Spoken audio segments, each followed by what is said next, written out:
नमस्कार, मी चारुलता. माझ्या चॅनलवर तुमचं स्वागत आहे.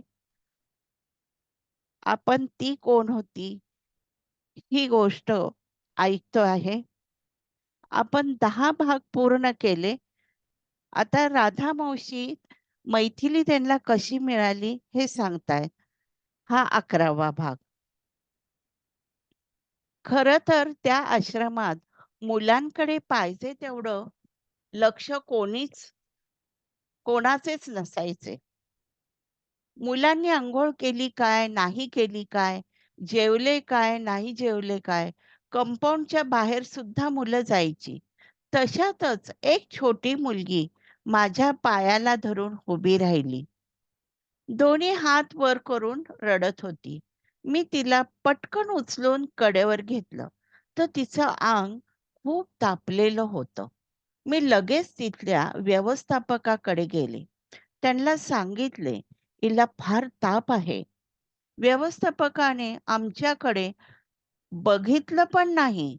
सांगितलं, "तिच्या कपाळावर गार पाण्याच्या पट्ट्या ठेवा, ती ठीक होईल." त्या दिवशी मी तिला मांडीवर घेऊनच स्वयंपाक केला. शेजारीच गोठा होता, तिथून थोडं दूध आणलं. ते तापवलं व तिला चमच्याने पाजलं. तिचं पोट भरलं. मांडी हलवून तिला हलक्या हाताने थोपटून झोपवलं. अलगद खाली टाकून मी घरी आले. पण माझं सर्व लक्ष आश्रमात लागलं होते. मी बेचैन झाले. माझ्या नवऱ्याने विचारलेच, "काय झालंय? आज तुझं कुठंच लक्ष नाही." मी त्यांना सर्व सांगितले. ते म्हणाले, "उद्या त्या मुलीला सांगून घरी घेऊन ये. तिला औषध पाणी करू. बरी झाली की नेऊन सोडू." दुसऱ्या दिवशी मी घरूनच तिच्यासाठी दूध घेऊन गेले. तिचा ताप उतरलाच नव्हता. एका कोपऱ्यात ती निश्चित पडलेली होती. म्हणजे ती बेशुद्धच होती. मग माझ्या काळजाचा ठोका चुकला. मी मागचा पुढचा विचार न करता मुलीला कडेवर घेऊन धावत डॉक्टर गाठले.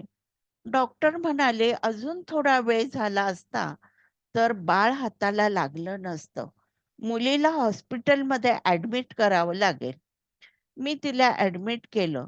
नवऱ्याला मुलीजवळ बसवले व मी आश्रमात गेले.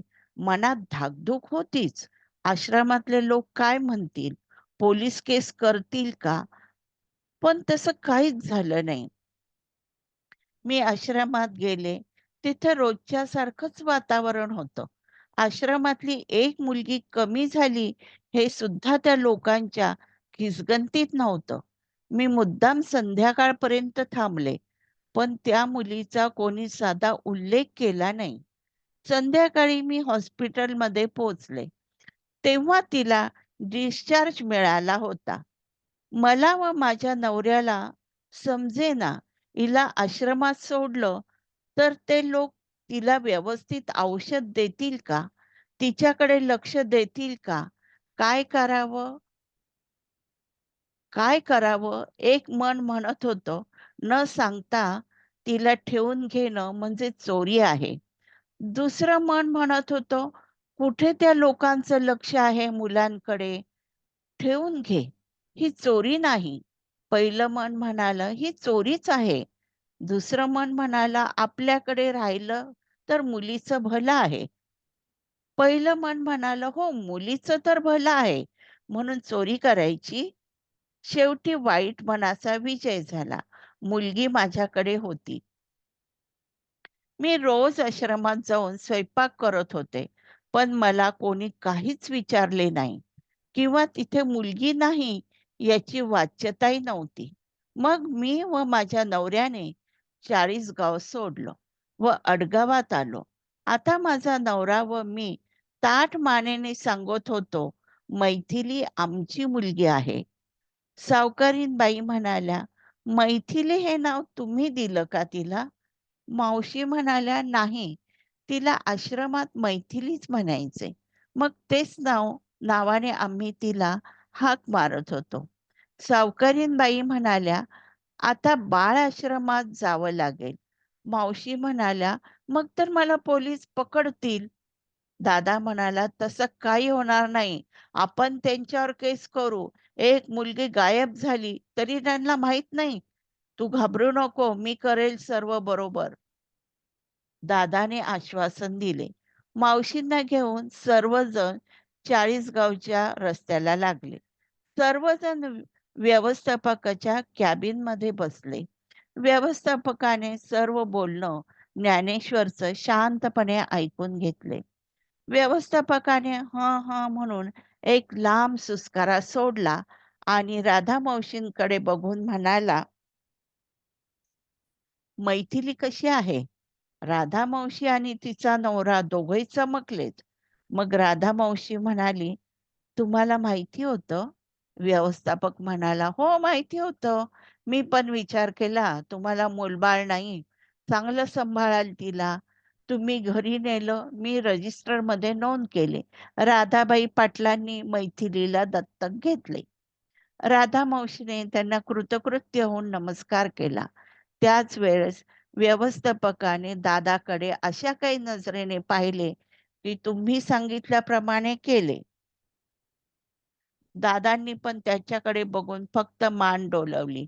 हे ज्ञानेश्वरच्या नजरेतून सुटले नाही.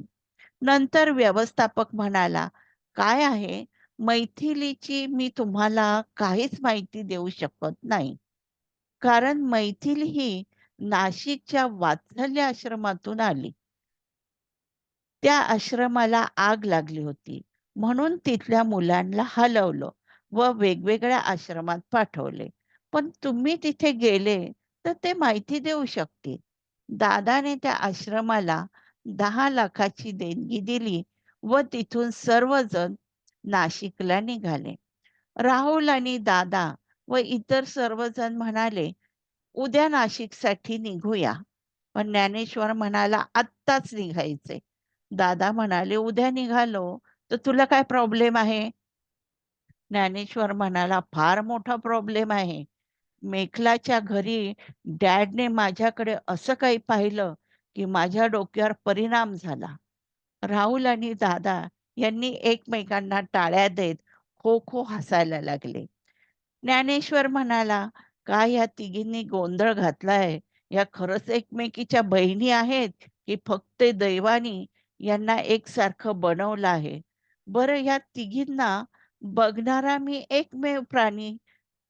सावकार म्हणाले, "आम्ही पण आहोत." ज्ञानेश्वर म्हणाला, हो, हो, तुम्ही पण आहात. पण वाचा फोडणारा मी आहे." पहाटे सर्वजण नाशिकमध्ये पोहोचले. सर्वजण एका हॉटेलमध्ये उतरले. विश्रांती घेऊन गरम पाण्याने अंघोळ केली. गरमागरम ब्रेकफास्ट केला. सर्वजण तरतरीत झाले. नंतर पुढच्या प्रवासाला निघाले. राहुलने चौकशी केली, वात्सल्य आश्रम कुठे आहे? तर त्याला समजलं असा कुठला आश्रमच नाशिकमध्ये नाहीये. हे ऐकून सर्वजण नाराज झाले. ज्ञानेश्वरने Googleवर सर्च केले, तर नाशिक जवळच लखमापूर छोटं गाव आहे. तिथे वात्सल्य आश्रम आहे. गाड्या लखमापूरकडे धावू लागल्या. आश्रमाचा सर्व कारभार विठ्ठल नावाचे एक गृहस्थ होते, ते पाहत होते. गृहस्थ म्हातारे होते. म्हणजे त्यांच्याकडून निश्चित माहिती मिळेल असं सर्वांनाच वाटले. विठ्ठल काकांनी ज्ञानेश्वरचं सर्व बोलणे शांतपणे ऐकून घेतले आणि म्हणाले, "माझ्या आठवणीत आहे, एक बाई 16 वर्षापूर्वी 3 जुळ्या मुलींना घेऊन आली होती. ही बाई लक्षात राहण्याचं कारण म्हणजे ती बाई स्वतः आम्हाला भेटली. एरवी पाळण्यात बायका बाळाला ठेवतात आणि तोंड न दाखवता निघून जातात. पण ह्या बाईने आमच्या स्वाधीन मुलींना केले व सांगितलं, चांगल्या ठिकाणी यांना दत्तक द्या." आणि रडतच तिघींची पप्पी घेऊन निघून गेली. राहुल म्हणाला, "पण त्यांनी आश्रमात का ठेवलं?" विठ्ठल काका म्हणाले, "तिची काही अडचण आहे, हे लक्षात आलं आमच्या." ज्ञानेश्वर म्हणाला, "त्यांचा काही पत्ता आहे का?" विठ्ठल काका म्हणाले, "हां, एक सांगायचे राहिले. ती बाई 4 वर्षापूर्वी मुलींची चौकशी करायला आली होती. तिला सांगितले आश्रमाला आग लागली होती, म्हणून तिथल्या बाळांना वेगवेगळ्या आश्रमात पाठवले. पण ह्या सर्व गडबडीत नावाची यादी केली नाही. पण सर्व बाळं सुखरूप आहेत."